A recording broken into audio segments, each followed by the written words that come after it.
Hey everybody, TBC here. We are getting to the point in the month where Everquest is gearing up for its monthly patch, and this month's patch has hit the test servers this week. What does that mean for TLP players specific to Oakwynd? Well, there are a few changes, and I'm just going to go ahead and pull those notes up and we'll talk about them. So here we go, the test update that went live this week over on the test server. As we know, loads of changes go into the game on a monthly basis. Obviously right now the dev team are working really hard on the new expansion, which is going to be announced later on in the summer with a November-December release date like usual. But what do we have specific for TLP players? Well, firstly, finally they're adding a parcel vendor to the Abysmal Sea. Everquest had some weird gaps for parcel vendors, like when they made these NPCs they didn't really go back and add them everywhere that made sense. We know on Oakwynd we'll have them in Verona V and the Over There, which was a huge oversight for anyone who's ever played Quinn on previous TLPs not having a parcel vendor, and they've added one to the Abysmal Sea, which is the gateway to the continent for Discord. So a good change. Again, that was much needed and much requested. But specific now to Oakwynd, what's going to change? Now Oakwynd, as we know, has kind of three major factors to it, or three unique factors. Firstly, you've got the legacy characters, which is the XP buff for alts, which is really good, along with the heirloom. The evolving rule set, which again, I don't think they've really driven home enough that this is the biggest benefit to the server. And then we've got the first to engage, which has pretty much taken over the whole conversation about this server when it first came out. And the reality is it hasn't really made much of an impact in my opinion. I'm still able to do what I want to do. No one can mess with me. Trains don't bother me anymore. You know, that's one of the hugest benefits to it. So what are they changing in the next patch? Well, the big thing with the encounter locking, it's locked to you unless you yell. What you had to do is you had to tap around each mob and yell in order to kind of unlock it and get help or have somebody else be able to do damage to the mob.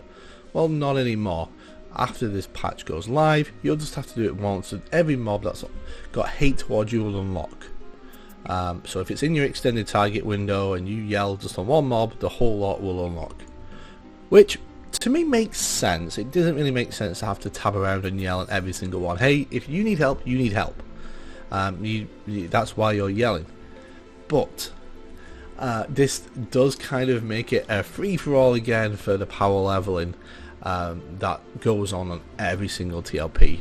Now, I'm not saying it wasn't there on Oakwynd, it most certainly is, but there was more steps for these PLs to do by having to unlock these mobs.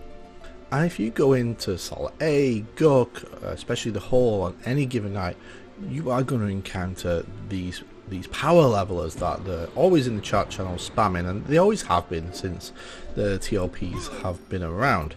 Now, I'm not really for or against them. You know, they have their place, and if you want to go use a power leveler to get up to level 50 straight away, you know, all power to you, fill your boots.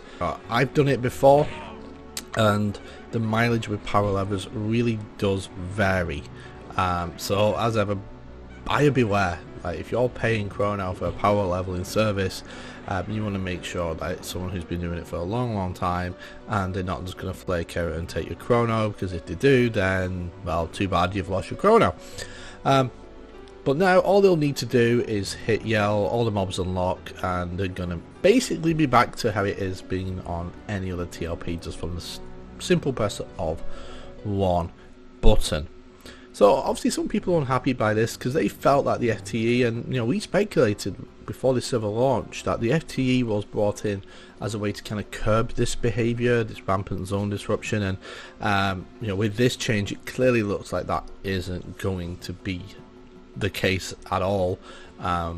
Almost, I wouldn't quite go far to say that they're endorsing these behaviors and the power leveling, but they're not really doing anything to stop it. I think the only thing they could do at this point, if they really wanted to stop it, would be to say, hey, if you did a yell command, that mob gets 0 XP. Well, I don't think that will happen. I think that would be potentially again opening doors that I don't think they necessarily would do, and then necessarily the player base wants, and I think that it's going to be a load of unintended consequences that could happen from doing just that. So let me know your thoughts down below. Do you think this change is going to have any impact on the server? I personally think it will have very, very little. Maybe you might see 1 or 2 more power leveling crews out there because it's going to be free reign again. Or are you completely not bothered? You're just going to carry on doing your own thing? Let me know down in the comments below. I really appreciate your thoughts. Anybody else, if you've enjoyed the video, feel free to hit that like and subscribe button. Plenty more videos to come as we are getting so close to Kunark now. As ever, I'm the Canuck, and I hope that you have a fantastic day.